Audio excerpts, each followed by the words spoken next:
آپ یہ سمجھتے ہیں کہ مذہب پر عمل کرنے کا مطلب یہ ہے کہ دوسرے مذہب سے دشمنی رکھیں؟ ثابت کر کے دکھایا جو مذہب میں جتنا اچھا ہوتا ہے وہ دوسرے مذہب کے لیے بھی اس سے اچھا ہوتا ہے۔ ٹیپو سلطان اس کی مثال تھے، اورنگزیب اس کی مثال تھے۔ پلان لے کے آئے تھے کہ یہاں کے باشندوں کو آپس میں لڑانا ہے اور آپس میں ایک دوسرے کے اندر غلط فہمی پیدا کرنا ہے۔ اس میں جب وہ کامیاب ہو گئے، جب کوششیں ہوئی ان کو بھگانے کی، بھاگ گئے۔ اس چال کو ہم نے نہیں سمجھا۔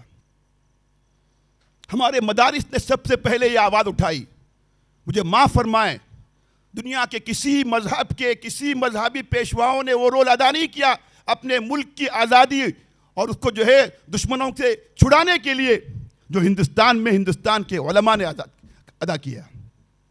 آپ یقین کریں گے، ہندوستان کا ایک اس وقت کا جنرل اپنی کتاب کے اندر لکھتا ہے کہ 1857 میں صرف ایک سال کے اندر 22,000 علماء شہید ہوئے۔ سورج اپنی روشنی دکھا رہا ہے، لیکن سورج سے کہا جا رہا ہے کہ آپ اپنے سورج ہونے کو ثابت کیجئے۔ دنیا تسلیم کر رہی ہے، اس ملک نے مسلمانوں کو کیا دیا اور مسلمانوں نے اس ملک کو کیا دیا۔ ازہر من الشمس تاریخ ہے، کتابیں نہیں بلکہ کتب خانے بھرے پڑے ہیں، پھر بھی کہا جا رہا ہے اس ملک کو آپ نے کیا دیا نہیں، اس ملک کے آپ وفادار ہیں یا نہیں، یہ ثابت کیجئے۔ یہاں تک نوبت پہنچ گئی ہے۔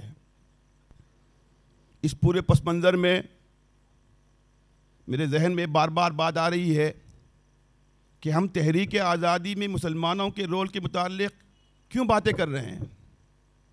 کیا تحریک آزادی سے ہماری تاریخ شروع ہوتی ہے؟ تحریک آزادی سے پہلے اس ملک کی تعمیر میں ہمارا رول نہیں ہے؟ اس سلسلے میں اپنی نئی نسل کو بتانے کی ضرورت نہیں ہے؟ تحریک آزادی 1857 سے لے کر 1947 پر ختم ہو رہی ہے، 90 سال کا وقفہ ہے، اور اس سے پہلے کی 1000 سال کی نہیں، 1500 سال کی نہیں، 2000 سال کی تاریخ ہے۔ اس کے متعلق کون بیان کریں گے؟ کیا اس کے متعلق کتابوں میں لکھا ہوا نہیں ہے؟ کیا اس کے متعلق ہمارے لوگ جاننے کے مستحق نہیں ہے؟ نئی نسل اس سے واقفیت کی حق نہیں رکھتی ہے؟ ہمیں اپنے آپ کو ثابت کرنے کے لیے جو لوگ کہہ رہے ہیں اس اعتبار سے نہیں جانا چاہیے، بلکہ ہمیں اپنے حقیقت کو سامنے رکھتے ہوئے ہندوستان کی پہلے دن کی اسلام کی آمد کے ساتھ جو تاریخ ہے اور اس ملک میں مسلمانوں نے جو رول ادا کیا ہے اس کو بیان کرنے کی ضرورت ہے۔ دوسری بات، ہماری تاریخ کے تعلق سے آج المیہ یہ ہے کہ ہماری نئی نسل بھی ہماری تاریخ سے واقف نہیں ہے۔ ہم شکایتیں کرتے ہیں کہ حکومت کی طرف سے نصاب کے اندر سے ایک چیزیں ختم کی جا رہی ہیں، اس چیپٹر کو ختم کیا جا رہا ہے، مسلمانوں کی تاریخ ختم کی جا رہی ہے، مٹا دی جا رہی ہے۔ لیکن میں آپ سے پوچھتا ہوں، میں اگر اپنے بچے کو اسلام سے جو تعلق تھا اس ملک کو اور مسلمانوں کو جو تعلق تھا اگر میں بتانا چاہوں تو مجھے روکنے والا کون ہے؟ ہمارے بچے اگر خود سے اس ملک کی مسلمانوں کی تاریخ سے واقفیت حاصل کرنا چاہتے ہیں، انہیں روکنے والے کون ہیں؟ کیا حکومت قانون بنا رہی ہے؟ کیا پابندی لگا رہی ہے؟ ہمارے ذمے جو کام ہیں وہ بھی نہیں کر رہے ہیں، ہم شکایتیں کر رہے ہیں۔ ان کا جو کام ہے وہ جانیں، اہل سیاست جانیں۔ میں تو کم از کم اپنی نئی نسل کو اپنے گھر میں، اپنے دائرے میں اس ملک کے تعلق سے ہمارے جو خدمات ہیں وہ تو بتا سکتا ہوں۔ ہم اپنا یہ فریضہ بھی انجام نہیں دے رہے ہیں۔ اور سچی بات یہ ہے کہ تاریخ میں تبدیلی تو اس وقت کی جا رہی ہے، 1-2 سال کے اندر چیپٹرز ہٹائے جا رہے ہیں، لیکن ہندوستان کی جو نئی جنریشن ہے ہمارے نان مسلم کی، وہ بھی 99% نہیں 100% اس ملک کے تعلق سے مسلمانوں کی تاریخ سے واقف ہو چکی ہے۔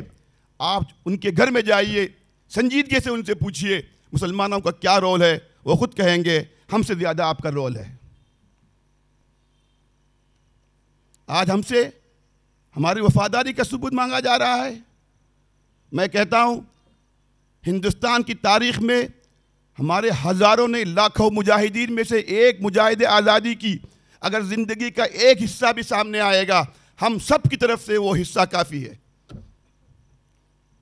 اشفاق اللہ خان اپنی جگہ، سلطان ٹیپو اپنی جگہ، شیخ الہند اپنی جگہ، حضرت حسین احمد مدنی اپنی جگہ، عبید اللہ سندھی اپنی جگہ۔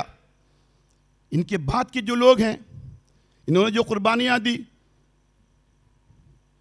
سچی بات یہ ہے کہ آج ہندوستان میں ہمیں آپس میں لڑا کر ہماری تاریخ سے کے تعلق سے غلط فہمیاں پیدا کر کے ایک بڑے پلان کے تحت اس ملک کو سپر پاور بننے سے روکنے کی ایک غیر معمولی منصوبہ بند سازش ہو رہی ہے، جس کو ہمارے ملک کے ہمارے ہندو اور مسلمان دونوں نہیں سمجھ رہے ہیں۔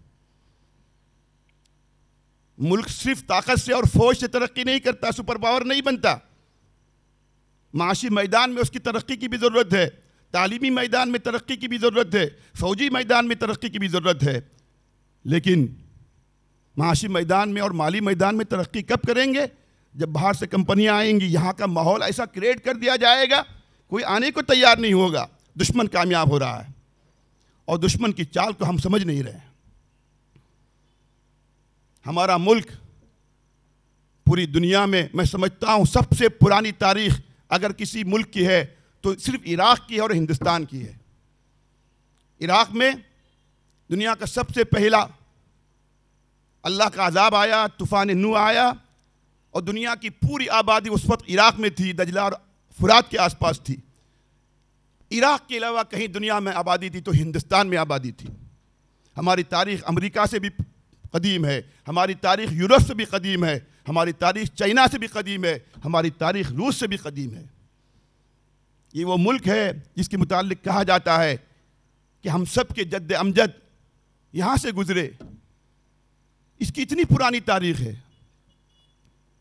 اور اتنا بڑا ملک، 32 لاکھ مربع کلومیٹر، کیا کہتے ہیں، یورپ اور امریکہ کے 50 ملکوں سے زیادہ ملک ہمارے ایک ملک کے صوبوں کے اندر آ جاتے ہیں۔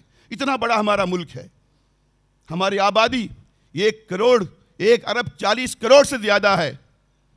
80 ملکوں سے زیادہ ہماری آبادی تنہا آبادی ہے۔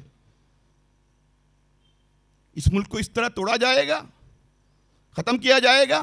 دنیا نے جان لیا ہم ہمالیہ کو توڑ سکتے ہیں، ہندوستان کو توڑ نہیں سکتے۔ اب اس کو توڑنے کا ایک ہی طریقہ ہے کہ ہندوستان میں رہنے والوں کو آپس میں لڑاؤ، تاکہ یہ ملک جو ہے کیا ہو جائے، آپس میں انتشار کا شکار ہو جائے۔ یہ وہی کوششیں ہیں جو دشمنوں کی طرف سے ہو رہی ہیں، لیکن ہمارے ہندوستان کے اپنے لوگ اس کو سمجھ نہیں رہے ہیں اور اس کے اعلی کار بن رہے ہیں۔ ہماری تاریخ شروع ہوتی ہے ہندوستان میں اسلام کی آمد سے شروع ہوتی ہے۔ ہندوستان میں اسلام کی آمد کے بعد ایک مثال آپ پیش نہیں کر سکتے کہ یہاں کے لوگوں پر، یہاں کے آنے والے مسلمانوں نے، عرب سے آنے والے تاجروں نے کبھی جبر و اکراه سے کام لیا ہو، ان کے اخلاق سے متاثر ہوئے۔ مورخین نے لکھا ہے 17 صحابہ کرام ہندوستان آئے، تھانہ آئے، بمبئی کے آس پاس آئے، کیرالہ میں آئے، بھٹکل سے قریب جو ہے کاسرکوڈ میں آئے، گجرات میں آئے۔ یہ وہ صحابہ کرام تھے جن کے اخلاق سے متاثر ہو کر یہاں کی عورتوں نے ان سے شادیاں کی، اور انہی کی اولاد تقریباً اس وقت پورے ہندوستان میں پھیلی ہوئی ہے۔ ان میں سے کسی نے کسی پر کوئی ظلم نہیں کیا، ظلم تو دور کی بات، جتنی رعایت اپنے مذہب کے اعتبار سے دوسرے مذہب کے لوگوں کو دے سکتے تھے، اس سے زیادہ انہوں نے رعایت دی۔ مندروں کو برداشت نہیں کیا انہوں نے، مندر بنوا کے دیے، مندروں کو جائیدادیں دی، مندروں کی حفاظت کی۔ جن کے متعلق سب سے زیادہ غلط فہمی پھیلائی جاتی ہے، اورنگزیب اور سلطان ٹیپو، ان کی تاریخ پڑھیے۔ سلطان ٹیپو نے سرنگیری کے مٹھ کو لاکھوں لاکھ ایکڑ زمین وقف کی تھی، پونانی کے مندر کو، کالیکٹ کے مندر کو، وہاں کے مندروں پر حملہ کیا تو انہوں نے ایسی دھمکی دی، میں نہیں سمجھتا اس سے بڑی دھمکی کوئی اسلام کا کوئی اس زمانے کا مبلغ دے سکتا تھا. میں آنکھیں نکال لوں گا, ہاتھ توڑ دوں گا اگر سوامی جی کو کوئی زد پہنچی اور مندروں کو کسی نے ہاتھ لگایا. سلطان ٹیپو سلطنت خداداد کا مالک تھا. اس کے محل کے پڑوس میں مندر موجود تھا. وہ چاہتا تو اپنے محل کی توسیع کے لیے دوسری جگہ مندر کو منتقل کر سکتا تھا, لیکن آج بھی وہ مندر وہاں موجود ہے. اس کی مسجد سے قریب مندر موجود تھا, آج بھی موجود ہے. صبح فجر سے پہلے مندروں سے گھنٹیوں کی آوازیں آتی تھی. اس نے نہ صرف برداشت کیا بلکہ قانون بنایا کہ کوئی غیر مسلم پر انگلی بھی اٹھائے گا میرے ملک میں نہیں رہ سکے گا. آج وہ دستاویزات موجود ہیں سرنگیری مٹھ کے اندر, ہم نے جا کے دیکھا ہے پونانی کے مٹھ کے اندر, اور اس کی گواہی مسلمان نہیں دیتے, غیر مسلم دیتے ہیں. سلطان ٹیپو سے متعلق سب سے اچھی کتاب, بہترین کتاب اڑیسہ کے گورنر بشمر پانڈے جی نے لکھی ہے. میں نے بھی لکھی ہے کتاب, مجھے بھی اس کا اعزاز حاصل ہوا. میں نے 600 صفحے کی کتاب لکھی, لیکن ان کی کتاب کا جواب نہیں. جو باتیں مسلمانوں کے خلاف ہمارے غیر مسلم کہتے ہیں اس کا جواب غیر مسلم دے رہے ہیں. ہندوستان کے صدر امریکہ گئے, حیرت میں پڑ گئے. وہاں کے میوزیم میں میزائل رکھا ہوا تھا اور اس پر لکھا ہوا تھا اس میزائل کا نہیں, دنیا میں سب سے پہلے میزائل کا موجد ٹیپو سلطان تھا. تنہا ہندوستان کی شہرت کے لیے یہی کافی تھا. پھر بھی ہم سے گلا ہے کہ ہم وفادار نہیں. ہم وفادار نہیں, تم بھی تو دلدار نہیں. ہم نے اپنا پسینہ نہیں دیا اس ملک کے لیے, اپنا خون نہیں دیا, اپنی جان نہیں دی. ہم نے اپنی اس ملک کے لیے لاشیں بھی دی. ہماری لاشیں یہی رہتی ہیں, ہوا میں اڑتی نہیں ہیں, دریا میں دوسرے ملک میں نہیں جاتی ہیں پڑھ کر. ہم نے جانیں نہیں دی, ہم نے اس ملک کے لیے لاشیں بھی دی ہیں اور آئندہ بھی دیں گے. ہم نے دین کے ساتھ اس ملک کی محبت کو جوڑا, ہندوستان کی تحریک کو جوڑا. پوری دنیا کی تاریخ پڑھیے. مجھے یہ سعادت ملی ہے, میں نے ہندوستان کی تاریخ لکھی ہے, انڈین ہسٹری کتاب لکھی ہے. مجھے کتب خانوں میں جانے کا موقع ملا ہندوستان بھر میں. مجھے حیرت ہوئی, دنیا کے کسی ملک کو آزاد کرنے کے لیے وہاں کے مذہبی قائدین نے وہ رول ادا نہیں کیا جو ہندوستان میں مسلمانوں نے کیا. کسی یورپ میں نہیں, کسی امریکہ میں نہیں, کسی ایشیا کے اندر نہیں, کسی عرب ملک کے اندر نہیں, مجھے معاف فرمائے, کسی مسلم ملک کے اندر نہیں. سب سے پہلے اس ملک میں آزادی کی تحریک کی آواز حضرت شاہ ولی اللہ رحمۃ اللہ علیہ نے اٹھائی. یہ 1857 کی بات نہیں ہے, یہ 1757 کی بات ہے. مذہب کے ساتھ جوڑا, دین کے ساتھ جوڑا. اس ملک کو آزاد کرنا ہمارے دین کا جز ہے, انہوں نے کہا. ان کے صاحبزادے شاہ عبدالعزیز صاحب نے پہلی دفعہ فتویٰ دیا. انگریزوں کی تلواروں کی نوک پر تھے وہ, ان کو اسی وقت پھانسی ہو سکتی تھی اگر ہاتھ لگتے تھے. انہوں نے کہا یہ دارالحرب ہے, یہاں ان کے ساتھ کوئی تعاون کرنا جائز نہیں ہے. یہ کس کے لیے آواز لگائی تھی؟ انہوں نے مسلمانوں کے لیے, ہندوؤں کے لیے آواز لگائی تھی, سکھوں کے لیے لگائی تھی, عیسائیوں کے لیے لگائی تھی. ہمارے مدارس میں کتابیں کم پڑھائی جاتی تھی, تحریک کی باتیں زیادہ کی جاتی تھی. دارالعلوم دیوبند اسی پس منظر میں قائم ہوا. پوری دنیا کے سب سے بڑے امام تھے شیخ الہند حضرت مولانا محمود الحسن دیوبندی رحمۃ اللہ علیہ. جتنے مسلمانوں کو ہمارے انگریزوں نے تڑی پار کیا, 1/3 میں نہیں, معاف کیجئے میں کہتا ہوں 2/3 سے زیادہ مسلمان تھے. کیا بات تھی؟ پیش وہ تھے, ٹارگیٹ وہ تھے, نشانہ وہ تھے. تبھی تو انگریز پریشان تھے. میں اس کی چھوٹی سی مثال آپ کو دیتا ہوں. انگریز پوری دنیا میں حکومت کے لیے سرگرداں تھے. ان کے قافلے جا رہے تھے یورپ سے, امریکہ میں, چائنا اور رشیا اور کہاں جا رہے تھے. کوئی ملک فتح نہیں کر پا رہے تھے. 10 سال میں 12 سال میں ایک ملک ان کے ہاتھ نہیں لگتا تھا. ان کے لوگوں نے ان کو بتایا ہندوستان میں ایک ریاست ہے, اس ریاست کو تم زیر کر لو, اس ریاست پر قبضہ کر لو, پورے دنیا پر قبضہ کرنا تمہارے لیے آسان ہو جائے گا. آپ دیکھیے سلطان ٹیپو رحمۃ اللہ علیہ, سلطان شہید رحمۃ اللہ علیہ, ان کی عمر کل 50 سال بھی نہیں تھی. انہوں نے وہ کارنامے انجام دیے، تنہا ان کی شخصیت پوری دنیا میں ہندوستان کی شہرت کے لیے کافی ہے۔ ان کا دماغ، ان کی ذہانت آپ تصور کر سکتے ہیں؟ میسور میں بیٹھ کر انہوں نے جرمنی سے رابطہ کیا، ترکی سے رابطہ کیا، ایران سے رابطہ کیا، حجاز سے رابطہ کیا، اپنے قافلے بھیجے۔ یہاں کے لوگوں کو خود اپنے آپ کو سمیٹنا مشکل تھا، اپنے آپ کو سنبھالنا مشکل تھا۔ 4 جنگیں اس کی ہوئی ہیں، والد کے زمانے میں 2 جنگیں ہوئی ہیں، 2 جنگیں اس نے خود لڑی ہیں۔ 1 ہفتہ گھر میں اطمینان سے محل کے اندر نہیں بیٹھتا تھا، لیکن اس کا دماغ کام کر رہا تھا کہ انگریزوں کو بھگانے کے لیے ہم اکیلے کچھ نہیں کر سکتے جب تک دنیا کی طاقتیں نہ ملے۔ یہاں سفارت بھیجی، وہاں سفارت بھیجی، یہاں لوگوں کو بھیجا، وہاں لوگوں کو بھیجا، دنیا کا کوئی قابل ذکر ملک خالی نہیں تھا۔ اور انگریز بھی سمجھ گئے تھے۔ انگریزوں نے قبضہ کیا بمبئی پر، مدراس پر، کلکتہ پر، حیدرآباد پر، ادھر کابل پر، ادھر کراچی پر، ادھر سری لنکا، دنیا بھر کے ملکوں پر ان کے قبضے ہوئے، لیکن ان کو اطمینان نہیں تھا۔ جنرل ہارس نے کہا اس وقت جب سلطان ٹیپو کے متعلق بتایا گیا کہ وہ شہید ہو چکا ہے، آج سلطنت خداداد ہمارے ہاتھ میں آ چکی ہے، اس نے کہا مجھے اطمینان نہیں ہے، میں جب تک اپنی آنکھوں سے نہ دیکھوں۔ وہ مر کے بھی اٹھ سکتا ہے، میں جا کے دیکھوں گا اس کی لاش ٹھنڈی ہوئی کہ نہیں، اگر لاش گرم ہے دوبارہ زندہ ہو سکتا ہے۔ اس کی ملٹری کے لوگ اس کے پاس لے کے گئے، اس نے اس کی لاش پر کھڑے ہو کر وہ تاریخی جملہ کہا، آج تک دنیا میں کوئی ملک ہمارا نہیں تھا، ہندوستان ہمارا نہیں تھا، ٹیپو کی شہادت کے بعد پہلی دفعہ میں کہہ سکتا ہوں کہ آج سے ہندوستان ہمارا ہے۔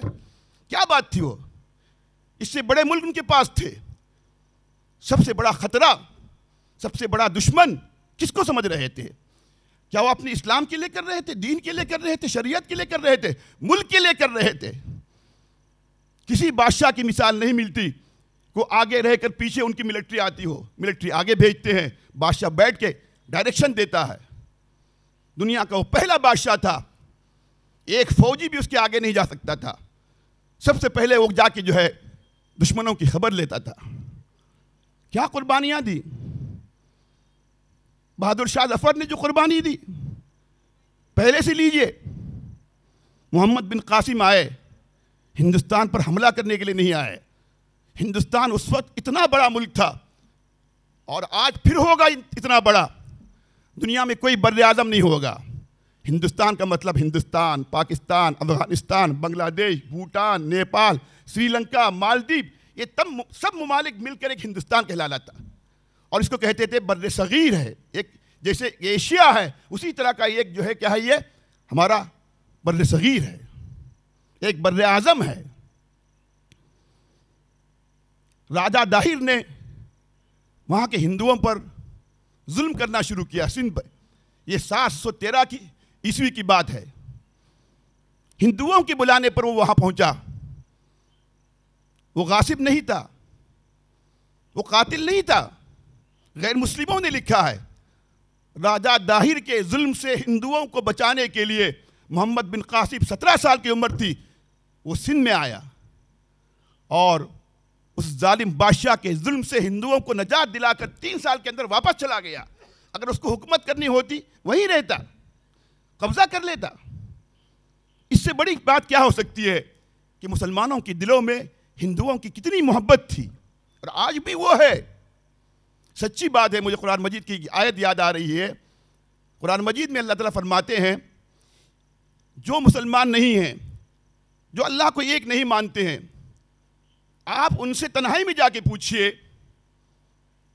اللہ ایک ہے کہ نہیں ہے، وہ کہیں گے اللہ ایک ہے۔ وَلَئِن سَأَلْتَهُم مَّنْ خَلَقَ السَّمَاوَاتِ وَالْأَرْضَ لَيَقُولُنَّ اللَّهُ۔ سب کے سامنے کہتے ہیں کہ ہمارا مالک فلاں ہے، ہمارا معبود فلاں ہے، لیکن ان کے دل میں کیا ہے ان سے جا کے پوچھئے، وہ کہیں گے اللہ ہی ہے۔ پھر کیوں اللہ کو ایک نہیں مانتے؟ ان کی اپنی مجبوری ہے، سیاست ہے، قیادت ہے، تجارت ہے، اپنی ضرورت ہے۔ میں اس کی روشنی میں آپ سے کہتا ہوں، ہندوستان کے جتنے پڑھے لکھے ہمارے غیر مسلم بھائی ہیں، ان کے دل میں جھانک کے دیکھیے، الگ بگلا کے ان سے پوچھئے کہ اس ملک کی آزادی میں سب سے بڑا رول کس کا ہے؟ ان کا دل کہیں اٹھے گا، سب سے بڑا رول مسلمانوں کا ہے۔ لیکن ان کی مجبوری ہے, سیاسی پلیٹ فارم میں نہیں کہہ سکتے. میں اس کی چھوٹی سی مثال دیتا ہوں. ہمارے ایڈوپا جی تھے ہمارے ہندوستان میں, میں سمجھتا ہوں ایک اچھے وزیر اعلیٰ تھے. ہمارے کرناٹک میں رہے, ان کی حکومت میں دنگا فساد نہیں ہوا, مسلمان سکون کے ساتھ رہے. ان سے پوچھا گیا جلسے میں ٹیپو سلطان کے متعلق کیا خیال ہے. انہوں نے اس ٹیپو سلطان کی ایسی تعریف کی میں بتا نہیں سکتا آپ کو, لیکن کچھ ہی دنوں کے بعد, کچھ ہی سالوں کے بعد جب سیاسی پلیٹ فارم پہ آئے تو ان کا سر بدل گیا. معلوم کیا, ان کے دل میں آج بھی وہ عظمت ہے, محبت ہے, ان کے دل میں آج بھی وہ عقیدت ہے ٹیپو سلطان کی. مولانا ریاض الرحمان صاحب رشادی رحمۃ اللہ علیہ نے ہماری کتاب سیرت ٹیپو سلطان شہید کا کنڑ میں ترجمہ کیا. کمار سوامی جی اس وقت وزیر اعلیٰ تھے, ان کے اچھے تعلقات تھے. مجھے بتایا نہیں, انہوں نے ایک کتاب جا کے ان کے اسٹیج پر ہاتھ میں دی, کنڑ میں ٹیپو سلطان. انہوں نے اسی وقت پڑھی, دو چار یہاں سے وہاں سے مولانا کو بلایا اور کہا, سر یہ کیا کتاب دی ہے, ٹیپو سلطان ہے جنہوں نے ہندوؤں کے ساتھ یہ معاملہ کیا, مندروں کو زمینیں دی, سوامی جی کی حفاظت کی. میرے کیبنٹ کے جتنے منسٹر بیٹھے ہوئے, مجھے فوراً ابھی اسی وقت پوری کتابیں لا کے دیجئے. 50 کتابیں مولانا نے اسی وقت لا کے دی. آج بھی ہمارے غیر مسلم بھائی, سچی بات یہ ہے, ان کے سامنے مسلمانوں کی خدمات اور مسلمانوں کی قربانیوں کے تعلق سے باتیں آئیں گی, ہم سے بڑھ کر مسلمانوں کا دفاع اور وکالت کرنے والے وہ نکلیں گے انشاءاللہ. میں تنظیم کے ذمہ داروں سے کہتا ہوں, کمپٹیشن رکھیے, 100 پرسنالٹیز کو چوائس کیجئے, ان سب پر لکھنا ہے, کنڑ میں, انگلش میں, اردو میں, مسلم لکھیے, غیر مسلم لکھیے, سب لکھیے. اسکولوں میں جائیں, لکھنے والے ہیں, اساتذہ ہیں, ٹیچنگ نان ٹیچنگ اسٹاف کا اس کی کیٹیگری بنائیے. میں کہتا ہوں سب سے اچھا لکھنے والے ہم سے زیادہ ہمارے غیر مسلم بھائی نکلیں گے. پھر ان کو بلائیے, انعام دیجئے, ان سے تقریر کروائیے, پھر سب کے منہ بند ہو جائیں گے. ہماری بات ہمیں کہنے کی ضرورت نہیں پڑے گی. ہم نے اس ملک کو کیا نہیں دیا. لوگ کہتے ہیں ہم نے تاج محل دیا, لوگ کہتے ہیں ہم نے قطب مینار دیا, لوگ کہتے ہیں لال قلعہ دیا. یہ عمارتیں ہیں, یہ تاریخی یادگاریں ہیں. ہم نے اس ملک کو تہذیب دی, ہم نے اس ملک کو ثقافت دی, ہم نے اس ملک کے باشندوں کو آپس میں مل کر رہنا سکھایا, ایک دوسرے کا احترام کرنا سکھایا. ہم نے آ کے بتایا کہ ہم میں سے کوئی اگر کسی پر ظلم کرتے ہوئے اگر جو ہے آگے بڑھے گا, چاہے مسلمان غیر مسلم پر ظلم کرے, اس مسلمان کو بھی سزا دی جاتی ہے. قتل کرنا تو دور کی بات, ہمارے مذہب میں کسی چونٹی اور جانور اور پرندے کو بلا وجہ قید کرنے کی اجازت نہیں ہے. ہمارے مذہب کے اندر جنگ کے دوران ہمارے دشمنوں کی عورتوں پر ہاتھ اٹھانے کی اجازت نہیں ہے, بچوں پر ہاتھ اٹھانے کی اجازت نہیں ہے, ان کے علاقوں کے درختوں کو کاٹنے کی اجازت نہیں ہے. ہمارا یہ مذہب ہے, ہمارا دین وہ ہے. ہمارا اسلام ہم سے کہتا ہے کہ تم بتوں کو گالی مت دو, غیر مسلموں کے معبودوں کو برا بھلا مت کہو, ان پر زور زبردستی مت کرو. من شاء فلیؤمن ومن شاء فلیکفر. پھر بھی کہتے ہیں کہ ٹیپو سلطان نے کہاں پر, کور کے اندر 5 لاکھ ہندوؤں کو مسلمان کیا. اس وقت پوری آبادی, پورے صوبے کی آبادی 2-4 لاکھ نہیں تھی, اور آج بھی کور کی آبادی 5 لاکھ شاید نہیں ہوگی. اس زمانے میں 10-15-20 ہزار سے زیادہ وہاں پر لوگ نہیں رہتے تھے. کچھ بھی کہہ دے لوگ مان جاتے ہیں آج کل کہ 5 لاکھ. ہم نے اس ملک میں 1144 سال حکومت کی, اقتدار ہمارے ہاتھ میں تھا. ہریجن تھے, نچلی ذات کے تھے, ہم پیسہ دے کر, لالچ دے کر ان کو اسلام کے اندر داخل کر سکتے تھے. جب ہمارے ہاتھ اقتدار تھا ہم نے اس وقت وہ کام نہیں کیا. آج ہمارے پاس اقتدار نہیں اور ہم سے کہتے ہیں کہ ہم نے جبر و ظلم کے ذریعے لوگوں کو اسلام کے اندر داخل کیا. جب ہمیں موقع تھا ہم نے نہیں کیا. اس کے اسلام کا اعتبار نہیں جو پیسے کے لالچ میں, زور زبردستی میں اسلام میں داخل ہو. جو دل سے مانے اس کو مسلمان کہتے ہیں. ہم نے کبھی کام نہیں کیا, کسی ملک میں نہیں کیا, کسی تاریخ میں نہیں کیا, تاریخ کے کسی حصے میں نہیں کیا. ایسی افواہیں ہمارے بچوں کو سمجھایا جاتا ہے اس ملک میں تمہارا حصہ ہے. ایک استاد نے کہا یہ جھنڈا ہے, مجھے معاف فرمائیں, اور جھنڈے کے لیے اس کلر کا ایک بیک گراؤنڈ ہے. اب یہ بیک گراؤنڈ بتا رہا ہے یہ وائٹ کرسچنوں کا ہے, یہ زعفرانی اور اورنج ہندوؤں کا ہے، یہ گرین سکھوں کا ہے، تمہارا کیا حصہ ہے؟ نہ یہ کلر تمہارا، نہ وہ کلر تمہارا، نہ یہ کلر تمہارا۔ بچہ بھی اس سے 2 قدم آگے تھا، اس نے کہا جس ڈنڈے پہ جھنڈا کھڑا ہے وہ ڈنڈا مسلمان ہے۔ حالانکہ یہ بات نہیں تھی، ایک لطیفہ ہے یہ، جیسے کو تیسا ابھی سے ذہن بنا رہے ہیں آپ۔ کیا ہوگا اس ملک کا؟ کہاں جائے گا یہ ملک؟ اتنا آسان ہے؟ 22 کروڑ مسلمان، 25 کروڑ مسلمان، آپ ان کو ناراض کر کے، ان کو دکھا کر، دل برداشتہ کر کے آپ یہ سمجھیں گے کہ یہ ملک باقی رہے گا، صحیح سلامت رہے گا؟ مجھے معاف فرمائے، 22 کروڑ نہیں، 1 ارب 30 کروڑ میں ایک ہندوستان کا باشندہ بھی اگر وہ مظلوم ہے، اس کو تکلیف پہنچ رہی ہے، ہمارا ملک نامکمل ہے اور ہمارے ملک کی حفاظت کی ضمانت نہیں دی جا سکتی جب تک 100% یہاں کا ہر باشندہ سکون اور اطمینان کے ساتھ نہ رہے۔ یہ حالتیں ہیں۔ میں زیادہ دیر آپ کی لینا نہیں چاہتا، لیکن میں آپ کو بتانا چاہتا ہوں یہ سب سازشیں تھی انگریزوں کی۔ رول اینڈ ڈیوائڈ، حکومت کرو طاقت کے بل بوتے پر نہیں، آپس میں لڑا کر۔ میں ایک بات بار بار کہتا ہوں، آج پھر آپ سے کہتا ہوں، ہندوستان پر قبضے کے لیے انگریز نہیں آئے تھے، اور قبضے کے لیے آئے ہوتے اور 10-5 سال رہتے ہو، ان کی طاقت اتنی کمزور نہیں ہوئی تھی 1947 میں، ان کا سورج اوپر ہی تھا، اتنا کمزور نیچے نہیں تھا۔ ایک پلان لے کے آئے تھے کہ یہاں کے باشندوں کو آپس میں لڑانا ہے اور آپس میں ایک دوسرے کے اندر غلط فہمی پیدا کرنا ہے۔ اس میں جب وہ کامیاب ہو گئے، جب کوششیں ہوئی ان کو بھگانے کی، بھاگ گئے۔ اس چال کو ہم نے نہیں سمجھا۔ ہمارے مدارس نے سب سے پہلے یہ آواز اٹھائی۔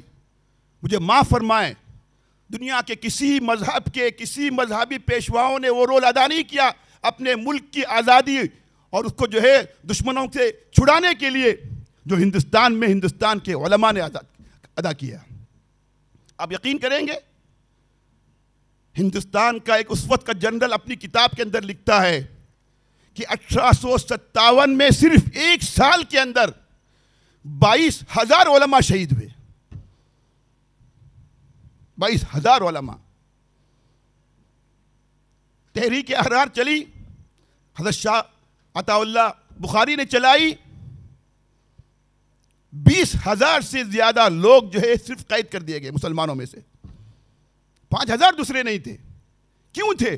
پیش یہ تھے، پکڑے یہ گئے، آوازیں اٹھا رہے تھے، بغاوت یہ کر رہے تھے، دشمن کے سامنے یہ آ رہے تھے، جو آئے گا اس کو پکڑیں گے۔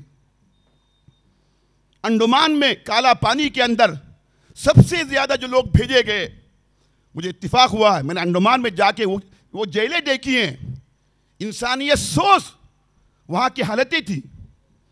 سر کھڑا نہیں کر سکتا تھا انسان، اپنا اٹھا نہیں سکتا تھا۔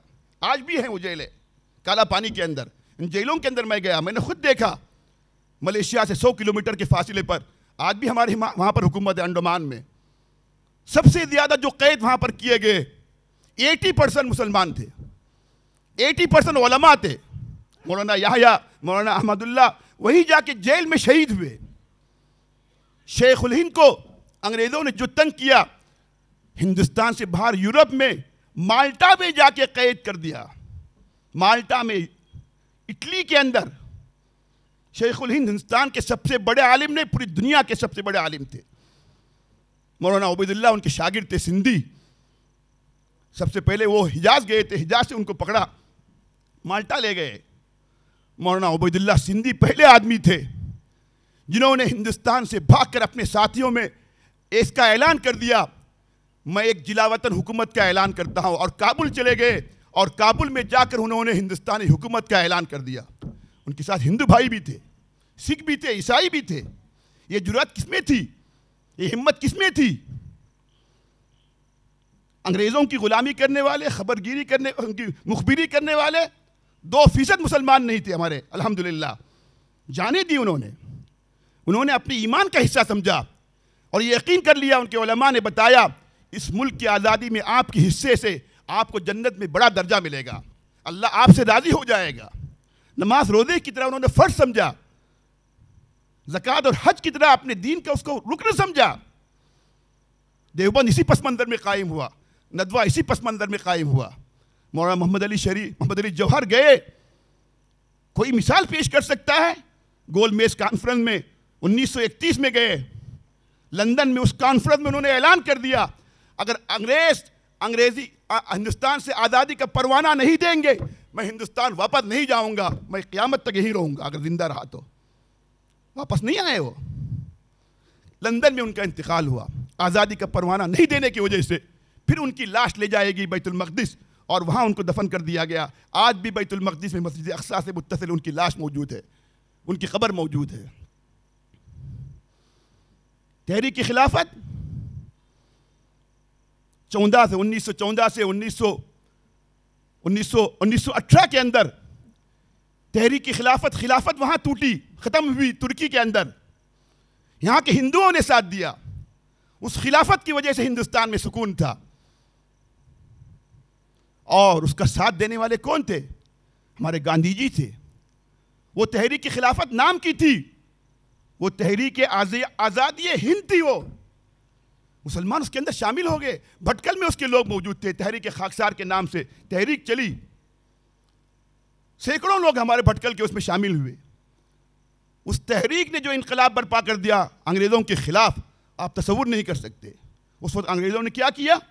چونکہ پیش مسلمان تھے، اس وقت انہوں نے جو بارودی بندوقیں بنائی تھی، انہوں نے اس کے اندر سور کی چربی ڈال دی اور اعلان کر دیا، مسلمانوں کو اور غصہ دلایا۔ جو مسلمان بیمار تھے، جو مسلمان چھوٹی عمر کے تھے، جو عورتیں گھر میں بیٹھی ہوئی تھی، اس کی وجہ سے سڑکوں میں آ گئی۔ عورتیں نہیں آتی تھی، انگریز ان کو لے آئے، جام شہادت نوش کیا۔ 2 لاکھ سے زیادہ 1857 کی تحریک کے اندر مسلمان شہید ہوئے، اس میں 52,000 کم از کم علماء تھے۔ دہلی سے لے کر میرٹھ تک کوئی درخت ایسا نہیں تھا، لوگ بتاتے ہیں کہ اس پر کسی شاخ پر مسلمان کی شاخ لٹکی ہوئی نہ ہو۔ اور 25% علماء اس زمانے کے اندر، میں سمجھتا ہوں کہ 90% علماء شہید ہو گئے، 90% علماء اس میں شریک ہو گئے۔ یہ مثال آپ کو کہیں نہیں ملتی۔ میں کسی سے موازنہ نہیں کرتا، پھر بھی ہم سے گلا ہے کہ ہم وفادار نہیں۔ ہم وفادار نہیں، تم بھی تو دلدار نہیں۔ وطن کی سرزمین سے دم وفاداری کا بھرنا ہے، یہی پیدا ہوئے ہم، یہیں پہ ہم کو مرنا ہے، ہم نہیں جائیں گے۔ بائی چانس ہم نے یہاں رہنے کا فیصلہ نہیں کیا، بائی چوائس ہم نے یہاں رہنے کا فیصلہ کیا۔ ہمیں اختیار دیا گیا تھا، ہمیں لالچ دیا گیا تھا، اور آج ہم اس فیصلے پر خوش ہیں جو آزادی ہندوستان میں آج بھی ہم کو یہاں پر حاصل ہے، دنیا کے کسی مسلم ملک میں حاصل نہیں ہے۔ اس گئی گزری حالت کے اندر بھی ہم کہتے ہیں آج بھی یہاں کے لوگ سمجھدار ہیں، تھوڑا سمجھانے کی ضرورت ہے، ان کو بتانے کی ضرورت ہے، ان کی دماغوں میں بات بٹھانے کی ضرورت ہے۔ میں اس کی دسیوں مثالیں دے سکتا ہوں۔ جو ہمارے سب سے بڑے دشمن بن کر سامنے آئے، وہ ہمارے دائی بن گئے، ہمارے وکیل بن گئے جب غلط فہمیاں دور ہوئی۔ آج بھی یہی ہے، میں کہہ رہا ہوں۔ سلطان ٹیپو، اورنگزیب، جنہوں نے سب سے زیادہ، سلطان ٹیپو کے وزیر اعظم ہندو پورنیا، ان کے وزیر خزانہ ہندو، ان کی شہادت پر مسلمانوں سے زیادہ ہندو عورتوں نے ماتم کیا اور اپنے آپ کو پیش کیا۔ پھر کیا چاہیے آپ کو؟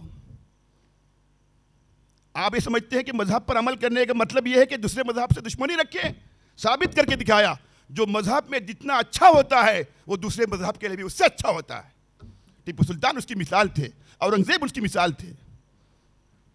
چھوٹی موٹی غلطیاں سیاسی بنیاد پر کسی سے ہو سکتی ہے، وہ ان کی اپنی غلطیاں ہیں، ان کی مذہب کی طرف منسوب مت کیجیے۔ ہندو مذہب امن کی تعلیم دیتا ہے، کوئی اگر ہندو غلط کام کر رہا ہے تو ہندو مذہب کی خرابی نہیں ہے۔ اسلام امن کی تعلیم دیتا ہے، کوئی مسلمان غلط کام کرتا ہے تو اسلام کی تعلیم نہیں ہے۔ اس کی غلطی کو اس کی ذات کی طرف منسوب کیجیے۔ ہم نے ذاتی غلطیوں کو مذہب کی طرف منسوب کرنا شروع کر دیا، جس کی وجہ سے آج ذہن مسموم ہو گئے، نئی نسل نفرت کر رہی ہے، ان کے ذہنوں میں بٹھا لیا۔ لیکن اتنا آسان نہیں ہے. میں زیادہ اور تفصیل میں جانا نہیں چاہتا. میں نے تمہیدی طور پر تھوڑا سا خلاصہ آپ کے سامنے رکھا. 713 سے لے کر 1144 سال ہم نے جو حکومت کی, پھر 1757 میں شاہ ولی اللہ صاحب نے جس کا اعلان کیا, ان کے صاحبزادے نے جو اعلان کیا, پھر ریشمی تحریک چلی. ریشمی تحریک کا مطلب میں آپ کو بس بتاتے ہوئے اپنی جگہ لے رہا ہوں. کیا دماغ تھا مسلمانوں کا اس زمانے میں. خطوط پھاڑے جاتے تھے, راز فاش ہوتا تھا,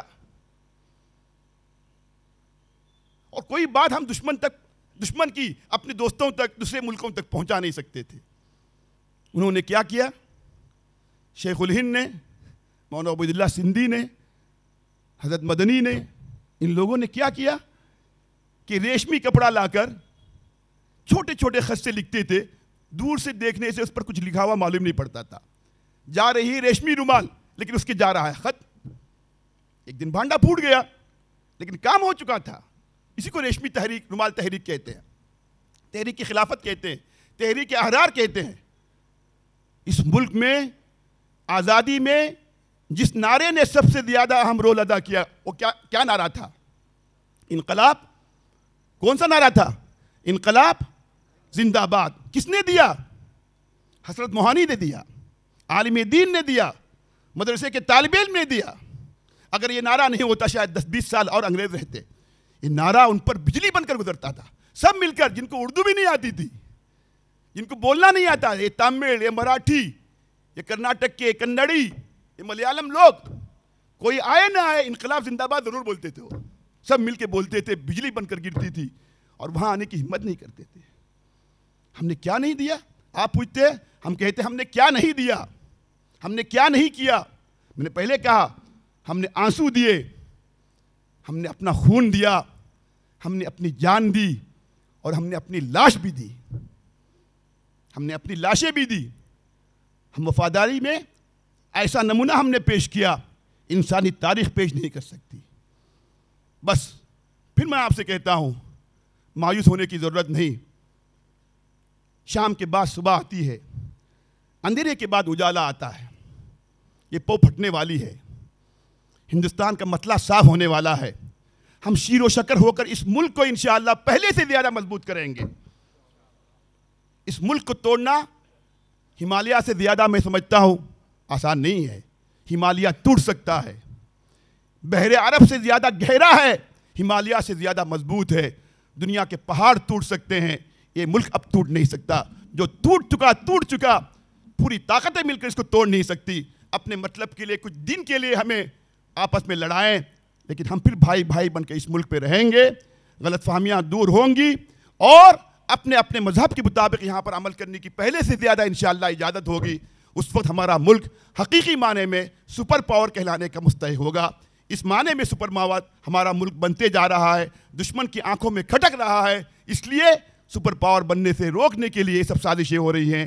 کاش ہمارے دوست, ہمارے بھائی, اس ملک پہ رہنے والے اور حکومت کرنے والے دشمن کی سازش اور منصوبے کو سمجھیں. میں سمجھتا ہوں کہ ہمارا ملک 10 سال میں بننے کے بجائے 10 دن میں سپر پاور بن جائے گا. میں انہی باتوں پر اپنی بات ختم کرتا ہوں. وآخر دعوانا الحمدللہ رب العالمین.